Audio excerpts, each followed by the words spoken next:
My mother-in-law always had a sudden emergency on Valentine's Day, so this year I was ready for it. For the past 4 years, Delilah had perfected her timing. Each February 14th, a crisis would materialize exactly 1 hour before Garrett and I were supposed to leave for dinner. Year 1, her car broke down. We spent our anniversary at a mechanic shop. Year 2, a mysterious stomach virus that required Garrett to stay overnight. I ate takeout alone. Year 3, she'd locked herself out and needed him to break in through a window. Last year was my favorite. She called screaming about a break-in, only for us to discover her neighbor's cat had knocked over a lamp. This year, I'd planned ahead. I made our reservation for lunch instead of dinner, and told Delilah we were going out the following weekend. Valentine's Day arrived. We were getting dressed when his phone rang at 11:47 a.m. "Don't answer it," I said. He looked at the screen. "It's Mom." "Let it go to voicemail." 3 more calls. Then mine started ringing. "What if it's actually serious?" Garrett asked. "It's never serious." We made it to the restaurant, ordered appetizers. Then Garrett's phone buzzed with a text from his sister. "Mom's in the hospital. Heart attack. Get here now." The color drained from his face.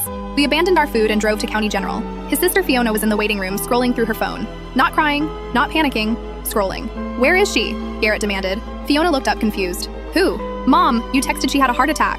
"What? No, I didn't." Garrett showed her his phone. Fiona's eyes widened. "I didn't send that. I've been at brunch all morning." A nurse approached. "Are you here for Delilah? Is she okay?" Garrett asked. "She's fine. Checked herself in claiming chest pains. All tests came back normal. She's been asking for you for the past hour." Fiona grabbed Garrett's arm. "Show me your phone." She pulled up her own messages. "I didn't text you. My last message was 3 days ago." "Then how?" "Mom has access to my iCloud," Fiona said slowly, "from when I had phone issues last year." Delilah had sent the text from Fiona's account, created a fake emergency, got herself admitted. We found her in room 237, sitting up in bed, wearing her most pitiful expression. "Oh, thank God you're here," she said. "I was so scared." "Mom," I interrupted. "We know what you did." Her face shifted. Calculation replaced concern. "I don't know what you mean." "You sent that text from Fiona's iCloud." Delilah's eyes narrowed. "You're being paranoid." Garrett stared at his mother like he'd never seen her before. "All those years," he said quietly. "Every Valentine's Day. None of it was real?" The mask dropped. "So what?" Delilah snapped. "You picked her over your own mother. Someone needs to remind you where your priorities should be. You faked a heart attack, and you would have ignored a real one." That's when 3 people walked into the room. A man in a suit, a woman with a briefcase, a hospital administrator. "Mrs. Delilah Morrison? I'm Detective Walsh. We need to discuss fraudulent use of emergency services and unauthorized account access."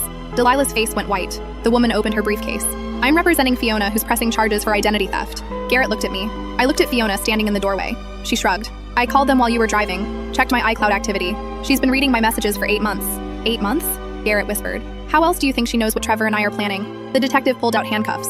Delilah screamed as they led her away. A nurse approached with a clipboard. "I need someone to sign discharge papers. She's being transferred to County Holding." Garrett's phone buzzed. He looked at the screen and went gray. "What?" I asked. He turned it toward me.